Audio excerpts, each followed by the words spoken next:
नमस्कार, देश की बात में आपका स्वागत है। मैं हूं मनोज मानस। खबरों का रुख करेंगे उससे पहले देख लेते हैं इस वक्त की अहम सुर्खियां। पुरी में जगन्नाथ रथ यात्रा के बाद भगदड़, 3 की मौत, 50 लोग घायल। सीएम मांझी ने माफी मांगी, 2 अफसर सस्पेंड। पुरी कलेक्टर एसपी को हटाया गया। उत्तराखंड में भारी बारिश के चलते रोकी गई चारधाम यात्रा। यमुनोत्री मार्ग पर बादल फटा, 2 मजदूरों की मौत, 7 अब भी लापता। 9 दिन पहले देश भर में पहुंचा मानसून। दिल्ली में कोरोना से देश की आपको बता दें 2 लोगों की मौत, दोनों दूसरी बीमारी से थे पीड़ित। अब तक 21 लोगों ने तोड़ा दम, 44 नए मरीज मिले। हमीरपुर में यमुना पुल से एमएलए की गाड़ी गुजरी, लेकिन एम्बुलेंस को रोका गया। मां का शव लेकर पैदल चला बेटा, डीएम ने की बड़ी कार्रवाई। राजा मर्डर ब्रोकर सिलोम को लेकर इंदौर पहुंची शिलोंग पुलिस। घर में तलाशे सोनम के जेवर और दस्तावेज। आज भी कई ठिकानों पर सर्चिंग।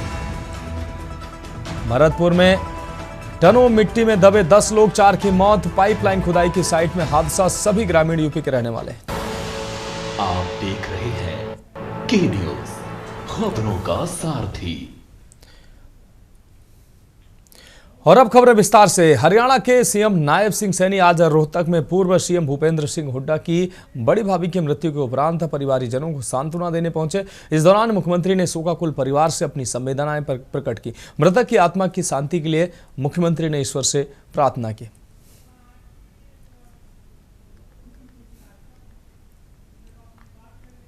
राजमंत्री जी आज हमारे बीच में नहीं है, क्योंकि उनका जीवन एक लंबा एक सामाजिक जीवन रहा है, जिन्होंने परिवार के सभी को साथ लेकर के हरिंदर सिंह जी हुड्डा जी की और परिवार के अंदर धर्मपत्नी और लगातार उन्होंने जब प्यार परिवार को जो एक संगठित करके आगे बढ़ाने का काम किया है। बढ़ेंगे अगली खबर की ओर। आपको बता दें एडीसी पे ट्रैफिक ने एलिवेटेड रोड से अल्फा 1 मॉल होते हुए जीटी रोड पर जाने वाले ट्रैफिक को सुचारू रूप से चलाने की कमान संभाली। रविवार को एलिवेटेड रोड से जीटी रोड पर जाने वाले ट्रैफिक में आम दिनों से ज़्यादा भीड़ होने का कारण ये रहा कि बाहर से आने वाले श्रद्धालुओं के साथ साथ स्थानीय निवासी भी बड़ी संख्या में अपने परिवार के साथ अमृतसर मॉल, अल्फा मॉल आदि स्थानों पर जाते हैं, जिसके कारण इस मार्ग पर ट्रैफिक जाम का सामना करना पड़ता है। इसी को देखते हुए एडीसीपी ट्रैफिक अमृतसर अमनदीप कौर ने शाम को इस रोड की कमान संभाली और ट्रैफिक पुलिस कर्मचारियों ने ट्रैफिक सुचारू रूप से चलाया।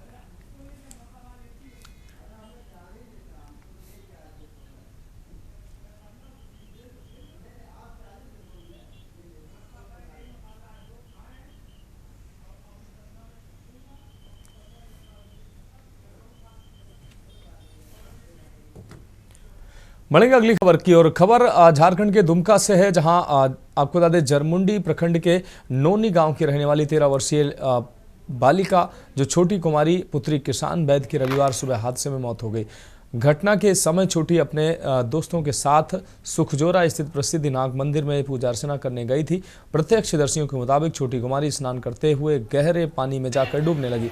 डूब रही बच्ची के साथियों ने बचाव के लिए शोर मचाए, लेकिन जब तक लोग मदद के लिए पहुंचते देर हो चुकी थी। करीब 1 घंटे की मशक्कत के बाद छोटी को बचाया। आपको बता दें उसके शव को बाहर शिवगंगा से बाहर निकालने में कामयाबी मिली, लेकिन उसको बचाया नहीं जा सका।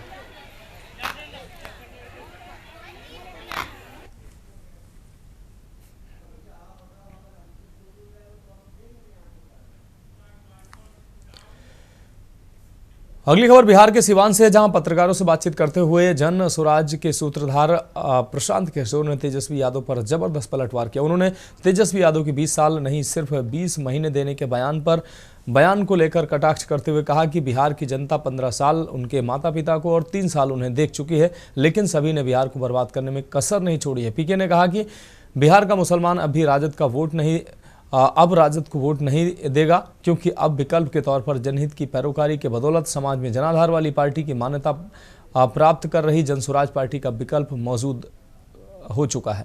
बिहार बदलाव यात्रा पर निकले प्रशांत किशोर जिला प्रखंड पहुंचकर स्थानीय लोगों से संवाद स्थापित कर रहे हैं।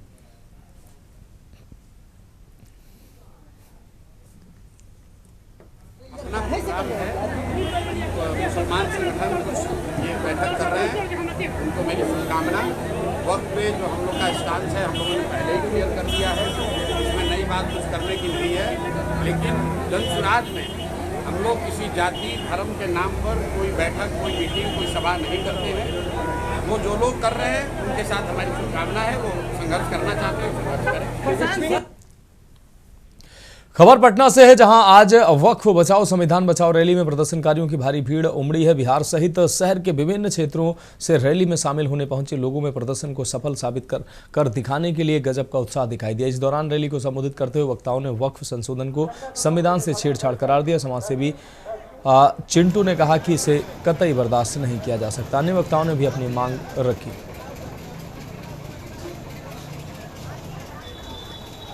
आज गांधी मैदान हम लोग आज बकाहट से निकल के साइड में दे रहे हैं स्पीच, इसलिए कि बहुत गर्मी है। अब पूरा कसमकस भीड़ हुआ, रेलवे स्टेशन हो चाहे बस स्टैंड हो, सब पूरा पटना जाम हुआ हुआ स्थिति। ये हम लोग नरेंद्र मोदी आज नीतीश कुमार हमारे देश के प्रधानमंत्री और नीतीश कुमार मुख्यमंत्री तो दिखाना चाह रहे हैं कि हमारी ताकत को देखें, समझें। जी, आज हम लोग वक्फ बोर्ड के खिलाफ जितने भी मुसलमान हैं, हम लोग आज सब्जी बाग से निकले और गांधी मैदान में ये भीड़ दिखाया है नीतीश कुमार को, हमारे माननीय मुख्यमंत्री को, माननीय प्रधानमंत्री को, नरेंद्र मोदी जी को भी, कि ये वक्फ का जो है अपने में हिंदू मुस्लिम कर रहे हैं। अभी स्टेज पे भी हिंदू मुस्लिम वाली बात आई, लेकिन हम लोग बताना चाहते हैं हम लोग को जातियाती से कोई मतलब नहीं है, जातिवाद से। वक्फ का संशोधन गलत चल रहा है। यहाँ जो हमारे बाप दादा पुरखों का दिया हुआ है वो हमारे पास रहे, वो हमसे छीना न जाए। अगली खबर भागलपुर से है, जहां सुल्तानगंज प्रखंड के महेसी पंचायत में नेशनल हाईवे 80 किनारे बसाए गए 70 पर्चाधारियों और जमीन मालिकों के बीच जमीन को लेकर रविवार को जबरदस्त विवाद हो गया। बताया गया कि गंगा का जल स्तर बढ़ने से पर्चाधारियों ने अपने संबंधित जमीनों पर भवन निर्माण का प्रयास किया, जिससे जमीन मालिक शंकर चौधरी के परिजनों से कहासुनी हो गई। विवाद इतना अधिक बढ़ गया कि आपस में लाठी डंडे चलने लगे, जिससे कुछ लोग घायल हो गए। मामले की जानकारी पाकर सुल्तानगंज सहित 3 थानों की पुलिस अंचलाधिकारी रवि कुमार मौके पर पहुंचे। उन्होंने भीड़ हटाकर संबंधित लोगों से बातचीत करते हुए मामला शांत कराया।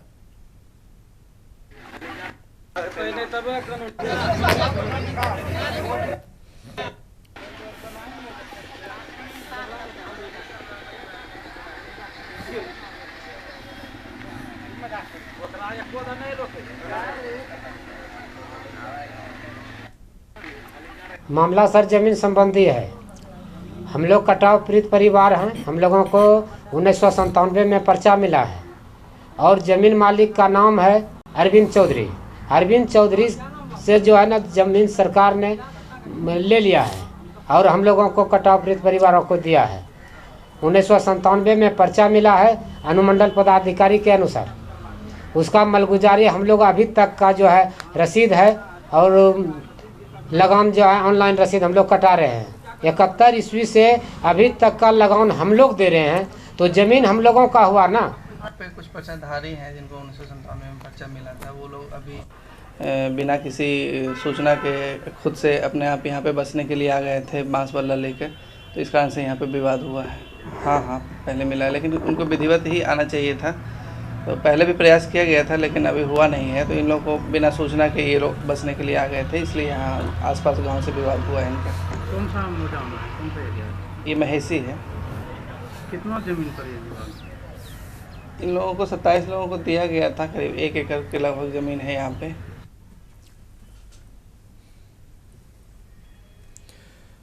बढ़ेंगे अगली खबर की ओर। खबर सहरसा से है, जहां कहरा प्रखंड में आपको बता दें L&T फाइनेंस की CSR पहल के तहत संचालित डिजिटल सखी परियोजना को लेकर संकुल स्तरीय कार्यशाला आयोजित हुई है। कार्यक्रम का उद्घाटन जिला कृषि पदाधिकारी संजय कुमार, नाबार्ड के जिला विकास प्रबंधक अभिषेक कुमार, वन विभाग के दिनेश कुमार और SBI RSETI के निदेशक उमेश पासवान ने संयुक्त रूप से दीप प्रज्वलित कर कार्यशाला में डिजिटल सखियों को वित्तीय और डिजिटल साक्षरता, स्वरोजगार और सरकारी योजनाओं की जानकारी दी।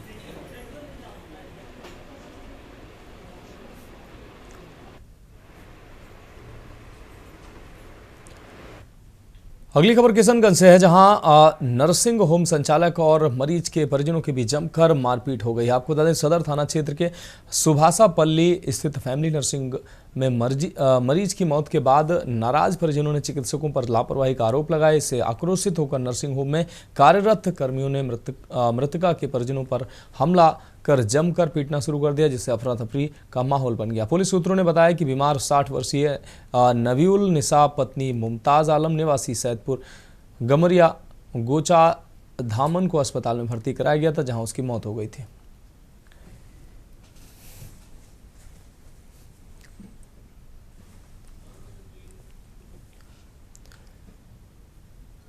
खबर मध्य प्रदेश के डिंडोरी से है, जहां सहपुरा थाना क्षेत्र के कनेरी गांव के दौरी नाला के पास मानव कंकाल के अवशेष मिले हैं। ये बात जंगल में आग की तरह गांव सहित आसपास इलाके में फैल गई। इससे सनसनी फैल गई। सूचना पाकर सहपुरा पुलिस ने मौके पर पहुंचकर विभिन्न एंगल से मामले की जांच शुरू की। पुलिस के मुताबिक मानव कंकाल के अवशेष इधर उधर बिखरे पड़े थे, जिन्हें समेटा जा रहा है। मौके पर एफएसएल टीम सहित डॉग स्क्वाड भी बुलाई गई है।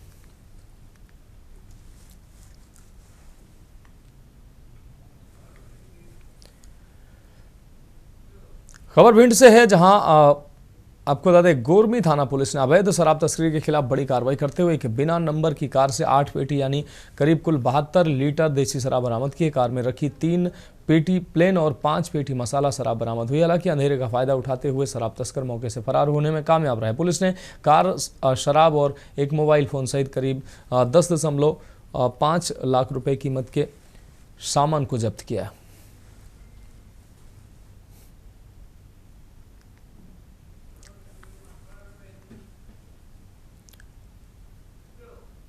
तो देश की बात में उत्तर प्रदेश की खबरों का रुख करेंगे। खबर मथुरा से है, जहां पीडब्ल्यूडी विभाग की बड़ी लापरवाही सामने आई। विभाग बरसात में करा रहा है सड़क रिपेयरिंग। तो बरसात में विभाग सड़क रिपेयरिंग करा रहा है। टैंक, आपको बता दें, टैंक चौराहे से सदर जाने वाली सड़क को रिपेयर किया जा रहा है। इस बरसात में रिपेयर किया जा रहा है। आप समझ सकते हैं कि पीडब्ल्यूडी जेई की योग्यता पर अब सवाल उठ रहे हैं। आखिर बारिश में सड़क रिपेयर की जा रही है तो ये सड़क कितने दिन चलेगी, ये सवाल उठ रहे हैं। बारिश में डामर जो है, आप देख सकते हैं, बारिश का माहौल है। कुछ देर पहले बारिश हुई है और उसी के बीच ये पानी भरे हुए मार्ग पर डामर डालकर सड़क बनाया जा रहा है। आप समझ सकते हैं कि ये डामर सड़क से चिपकेगा नहीं और सड़क तुरंत ही उखड़ने लगेगी। इसीलिए सवाल उठ रहे हैं और जेई की योग्यता पर भी सवाल उठ रहे हैं कि आखिर इस भरी बरसात में बारिश का पानी सड़क पर भरा है, ऐसे में डामर की सड़क बनाई जा रही है तो ये सड़क कितने दिन चलेगी। और ऐसे ही सरकारी धन का बंदरबांट किया जा रहा है। पैसे विभाग से ठेकेदार को मिल जाते हैं। विभाग और पीडब्ल्यूडी विभाग के साथ ठेकेदार मिलकर सरकारी धन का बंदरबांट करते हैं, लेकिन जनता की ये सड़क, बनाई हुई सड़क, आप अंदाज लगा सकते हैं कितने दिन चलेगी। इस भरी बरसात में काम दिखाने के लिए यह सड़क बनाई जा रही है। पैसे निर्गत कर लिए जाएंगे, लेकिन ये सड़क कितने दिन चलेगी आप अंदाजा लगा सकते हैं। तो विभाग बरसात में सड़क बनवा रहा है, जिससे कई सवाल उठ रहे हैं।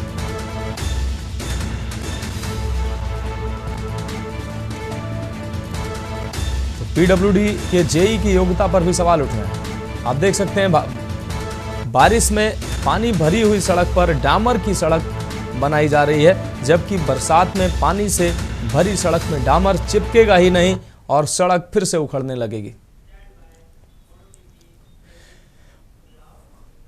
और अगली अहम खबर कानपुर से, जहां राज्य मंत्री दानिश अंसारी का बयान सामने आया। सैनिकों के शौर्य को सैल्यूट करने को मैच का आयोजन किया गया। पूरे देश की जनता सेना का आभार व्यक्त कर रही है।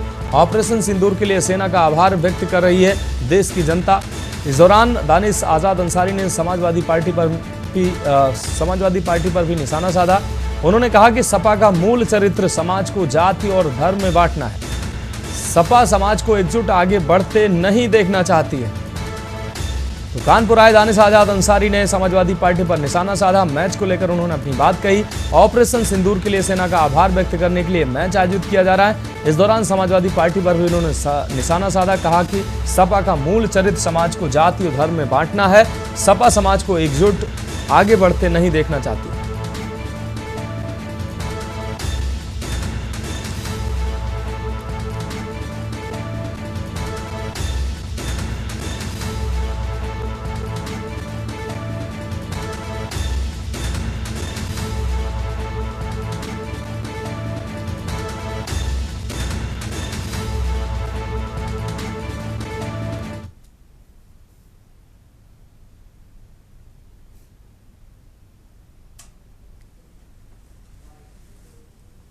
देखिए, ऑपरेशन सिंदूर जो हमारी देश की सेना ने अंजाम दिया, जिससे पूरे भारत का मान सम्मान विश्व के पटल पर बढ़ा, आज उसको सेलिब्रेट करने के लिए कानपुर के ग्रीन पार्क में MP MLA 11 वर्सेस सेना अधिकारी 11 का जो एक फ्रेंडली मैच था, उसमें हम सब शामिल होने आए थे। लेकिन चूंकि बारिश की वजह से अभी तो मैच रुका हुआ है, लेकिन हजारों की संख्या में जो दर्शक यहाँ हैं, जिनके हाथों में तिरंगा है और जबान पे भारत माता की जय का नारा है, इनके जोश को देख के आप ये समझ सकते हैं कि भारत की सेना के लिए पूरा भारत एकजुट होकर उनको आभार व्यक्त कर रहा है। हरदोई से अगली खबर, जहां हरदोई में नाले में पड़ा मिला मासूम का शव। 6 वर्षीय मासूम बच्ची का शव मिलने से हड़कंप मच गया। दुष्कर्म के बाद हत्या कर शव फेंके जाने की आशंका ग्रामीणों ने जताई है। सूचना पर मौके पर पहुंचे SP नीरज कुमार जादौन। पुलिस ने शव कब्जे में लेकर पोस्टमार्टम के लिए भेजा। इस दौरान परिजनों की तहरीर पर आरोपी सचिन को पुलिस ने गिरफ्तार किया है। गहनता से इस मामले की जांच कर दोषियों को सजा मिलेगी, ये कहना है SP का। जल्द पूरे मामले की हरदोई पुलिस खुलासा भी करने वाली है, ये SP ने कहा है। SP नीरज कुमार जादव ने परिजनों से मुलाकात की। हरदोई की पचदेवरा कोतवाली क्षेत्र का यह पूरा मामला है। तो गहनता से जांच कर दोषियों को कठोर सजा मिलेगी, SP ने यह बात कही। साथ ही उन्होंने कहा कि जल्द पूरे मामले पर हरदोई पुलिस खुलासा करेगी।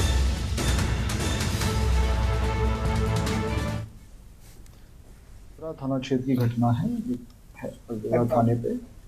उस गांव से सुबह एक बच्ची गायब थी। लगभग 10:30-11 बजे पुलिस को लगभग 2-2:30 बजे सूचना मिली। पुलिस ने सर्च ऑपरेशन चलाया तो गांव वालों के सहयोग से एक बाग के किनारे एक नाला है, नाले में एक उसी बच्ची का शव मिला था। तो तत्काल शव को सुरक्षित करके उसको पोस्टमार्टम हेतु मॉर्चरी भेजा गया है।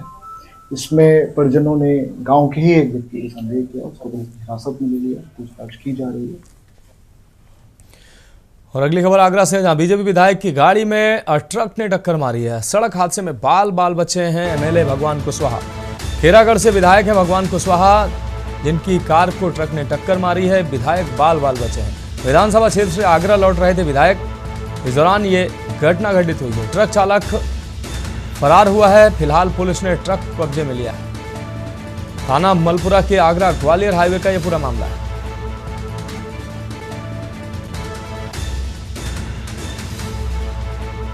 खेरागढ़ से विधायक हैं भगवान सिंह कुशवाहा। ट्रक ने उनकी कार को टक्कर मारा है। फिलहाल ट्रक चालक मौके से फरार हुआ है। विधानसभा से आगरा लौट रहे थे विधायक, ट्रक चालक मौके से फरार हुआ है। ट्रक को पुलिस ने कब्जे में ले लिया।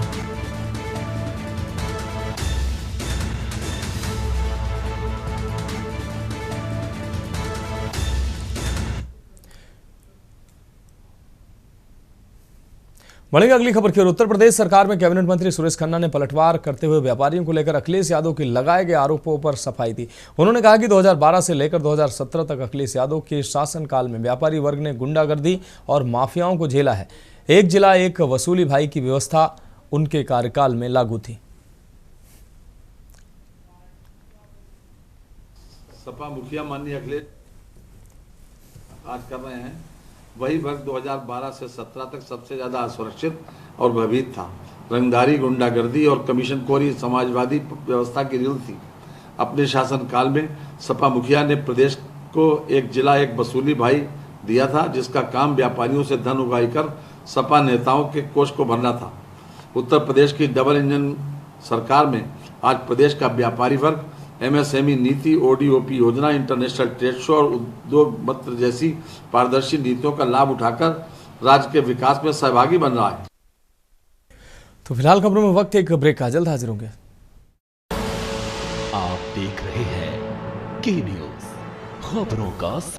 ब्रेक के बाद देश के बाद में अब आगे बढ़ेंगे और उत्तराखंड की खबरों का रुख करेंगे। खबर रामनगर से, जहां कॉर्बेट टाइगर रिजर्व के ढिकाला टूरिज्म जोन से एक और रोमांचक और दुर्लभ वीडियो सामने आया है।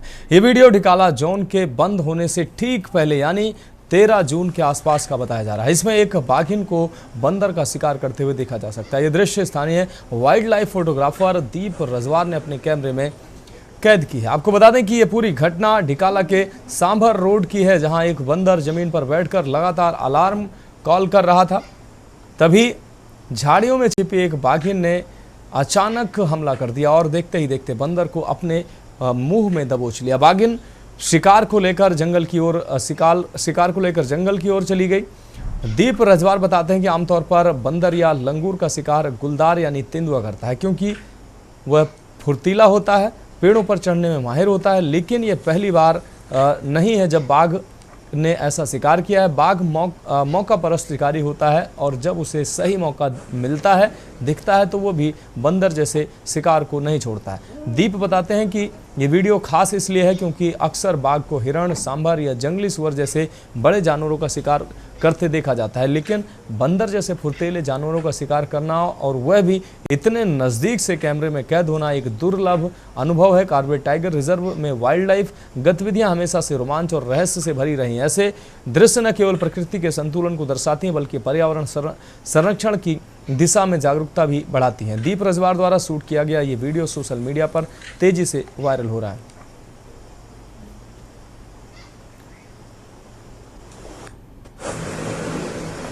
देखिए, जंगल सफारी के दौरान एक टाइगर्स द्वारा एक मंकी का शिकार किया गया था। तो उक्त जो घटना हमारे जंगल सफारी के दौरान हुई, तो हमारे द्वारा इसकी फ़ोटो और इसकी वीडियो हमारे द्वारा शूट की गई थी। 15 जून को पार्क बंद हो जाता है, उससे 1-2 दिन पहले का ये वीडियो है जो सांबर रोड में हमने शूट किया था। देखिए क्या होता है ना, बाघ अवसरवादी होते हैं, तो जब भी उनको मौका मिलता है तो वो शिकार से चूकते नहीं है। हालांकि बाघों को कम देखा गया है, बंदर का और लंगूर का शिकार करते थे। बाघों की तुलना में जो तेंदुए हैं वो ज़्यादा शिकार करते हैं इनका, बंदरों लंगूरों का।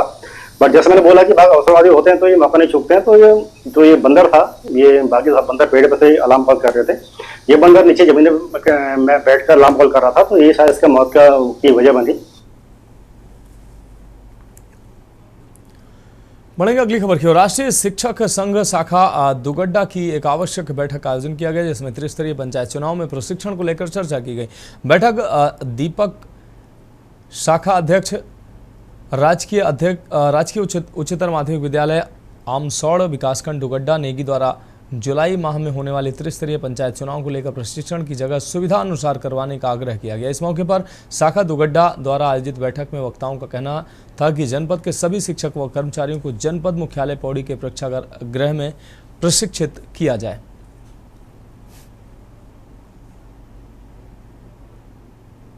शाखा मंत्री विनय रावत, आज शिक्षक संघ एवं अन्य कर्मचारियों की एक बैठक आहूत की गई, जिसमें जिला निर्वाचन के आगे एक प्रस्ताव रखा गया कि इस जुलाई के महीने में जो आप त्रिस्तरीय पंचायत चुनाव का जो प्रशिक्षण करवाओगे पौड़ी में, वो कोटद्वार के प्रेक्षागृह में करवाए जाए, क्योंकि बरसात होने के कारण आप देख ही रहो कि पहाड़ की रोडें कितनी खराब होती जा रही है। त्रिस्तरीय पंचायत चुनाव को मद्देनजर रखते हुए आज संगठन की बैठक का आयोजन किया गया। बैठक में यही प्रस्ताव पारित किया गया कि हम जिला निर्वाचन अधिकारी से मांग करें कि कोटद्वार जो के अगल बगल जितने भी ब्लॉक हैं, जैसे यमकेश्वर, दुगड्डा, द्वारीखाल, जहरीखाल, नैनीडांडा, रिखणीखाल, बीरोखाल, इन ब्लॉकों के कर्मचारी और शिक्षकों का प्रशिक्षण कोटद्वार स्थित प्रेक्षागृह में करवाया जाए।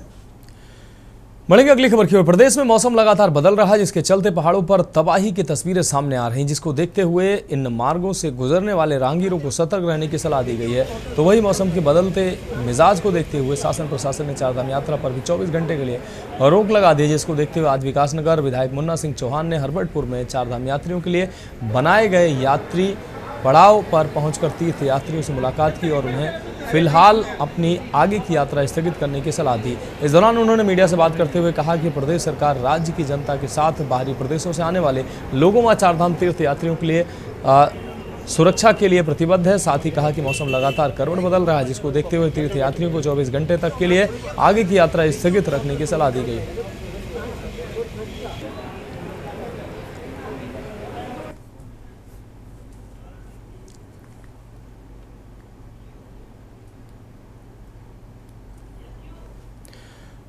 खबर कानपुर से है, जहां सांसद टीम के कप्तान मनोज तिवारी ने सेना सम्मान मैच को लेकर कहा कि यह मैच देशभक्ति का प्रतीक है। ये खबर हम उत्तर प्रदेश से आपको दिखा रहे हैं। उत्तर प्रदेश के कानपुर से खबर है। ऑपरेशन सिंदूर आतंकवादियों के साथ उनके सरपरस्तों के लिए बड़ा और कड़ा संदेश है। इससे पहले उन्होंने आतंकी हमले में शहीद कानपुर के लाल शुभम द्विवेदी के गांव पहुंचकर परिजनों से मुलाकात की और सेना के जवानों को सलाम भी किया। इटावा कांड पर उन्होंने कहा कि कानून को हाथ में लेना गलत है, साथ ही दोषियों को सजा मिलने की वकालत भी की। मनोज तिवारी ने कहा कि ऐसे मामलों पर राजनीति कर तूल नहीं दिया जाना चाहिए। अखिलेश यादव के बयान पर कहा कि कुछ की गलती पर पूरे समाज को दोषी नहीं ठहराया जाना चाहिए।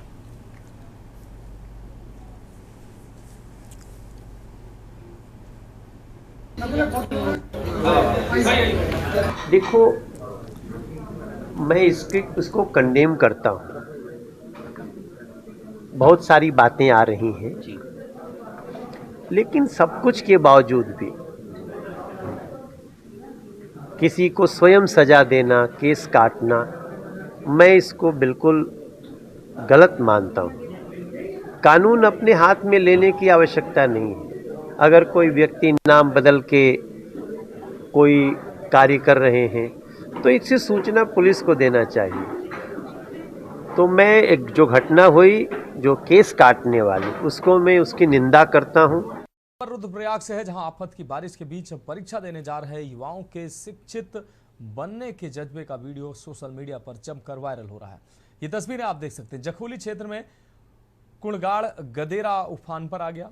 इससे ग्रामीणों को जान हथेली पर रख कर आवागमन करना पड़ रहा है। बाढ़ बारिश के दौरान ही राज्य सिविल सेवा प्रारंभिक परीक्षा कार्यक्रम घोषित कर दिया गया। इससे परीक्षा में शामिल होकर स्वयं को सक्षम बनाने के लिए युवाओं ने गदेरा पार कर, आप देख सकते हैं इन तस्वीरों में, गदेरा पार करने में भय नहीं महसूस किया। उन्होंने मौत को गले लगाने जैसी कोशिश कर गदेरे को पार कर परीक्षा देने पहुंचे। युवाओं का ये वीडियो अब सोशल मीडिया पर बहुत तेजी से वायरल हो रहा है।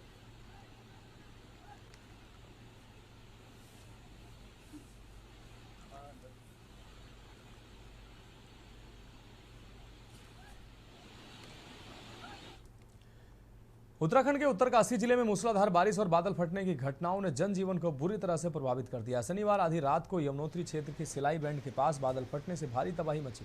घटना के समय मौके पर रह रहे 19 मजदूरों में से करीब 9 मजदूर लापता बताए जा रहे हैं। सूचना मिलते ही पुलिस, एसडीआरएफ, राजस्व और स्वास्थ्य विभाग की टीमों ने सर्च और राहत बचाव कार्य शुरू किया।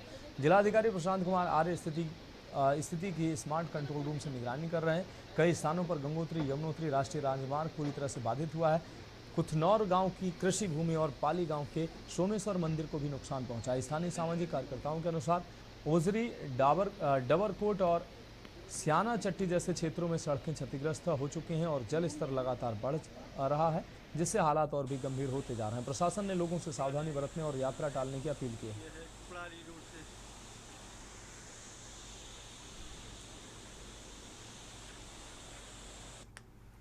जैसे कि आप देख रहे हैं कि हमारा जो यमुनोत्री धाम का ये यमुनोत्री राष्ट्रीय राजमार्ग है, पालीघाट से सेना चट्टी तक जगह जगह जो है ये पूरी तरीके से क्षतिग्रस्त हो गया है। और बादल फटने की जो आप घटनाएं सामने आ रही, मुझे लग रहा है कि सब बादल फटने के कारण ये सब हुआ है। जैसे कि सिलाई बैंड में तो बहुत बुरी स्थिति हो चुकी है। यहाँ पर कुछ हमारे मजदूर भाइयों की दबने की भी आशंका है। उसके साथ ही उजरी खड्ड में भी जो है मार्ग, सड़क पूरी तरीके से क्षतिग्रस्त और जो बादल फटने के कारण जो है ग्रामीणों के, किसानों की जो है खेतों में मलबे से जो है उनकी फसलें बर्बाद हो गई हैं। आज प्रातः 3 बजे के आसपास सूचना प्राप्त हुई है कि अर्ली मॉर्निंग में एक लैंडस्लाइड हुआ है। पालीघाट से लगभग 4 किलोमीटर आगे यमुनोत्री हाईवे है, सिलाई बैंड नाम की जगह है, जहाँ पे एक कुछ होटल का कंस्ट्रक्शन हो रहा था, अंडर कंस्ट्रक्शन। उसी के बगल से एक नया लैंडस्लाइड जोन डेवलप हुआ है, जिसमें पहले कभी नहीं रहा था, सेफ था। उसमें एक डेवलप हुआ है लैंडस्लाइड, और उस नीचे की ओर आते हुए, होटल से नीचे की ओर आते हुए जो लेबर्स का शेल्टर था, शेल्टर या कैंप साइट, वो उसकी जद में आया है। तो इस लैंडस्लाइड की वजह से हमारा जो NH है वो लगभग अभी जो असेस किया है 10 मीटर के आसपास वो वॉश आउट हुआ है। खबर पौड़ी से है, जहां उत्तराखंड में हो रही लगातार बारिश के चलते अलकनंदा और भागीरथी नदियां उफान पर हैं, जिसे देखते हुए सिंचाई विभाग ने कीर्तिनगर क्षेत्र में जलस्तर की निगरानी बढ़ा दी है। उपखंड कीर्तिनगर के सहायक अभियंता मंगल सिंह ने जानकारी दी है कि रामकुंड देवप्रयाग में जल स्तर 457 से घटकर 456 मीटर तक पहुंचा है। सिंचाई विभाग ने टिहरी और श्रीनगर डैम से छोड़े जाने वाले पानी की नियमित मॉनिटरिंग शुरू कर दी है, क्योंकि इससे भी नदियों के जल स्तर पर प्रभाव पड़ता है। विभाग प्रशासन के साथ मिलकर स्थिति पर नजर बनाए हुए है और समय समय पर अपडेट साझा कर रहा है। फिलहाल स्थिति नियंत्रण में है और जल स्तर अभी डेंजर जोन से नीचे बना हुआ है, लेकिन अलर्ट की स्थिति को देखते हुए पूरी सतर्कता बरती जा रही है।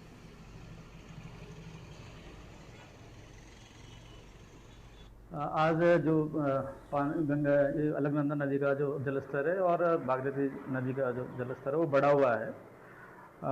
हमारे इस उपखंड में जो गेज साइट है वो देवप्रयाग में है, रामकुंड में CWC की गेज साइट है वो, तो वहाँ से हम प्रतिदिन सुबह 8 बजे और 4 बजे उसका जो गंगा जी का जो लेवल है वो हम देहरादून केंद्र को, आपदा केंद्र को, और टिहरी जो आपदा केंद्र है उसमें हम भेज देते हैं। आज इस देवप्रयाग में जो वार्निंग लेवल है गंगा जी का 462 मीटर है और डेंजर लेवल 463 मीटर रिकॉर्ड किया जाता है।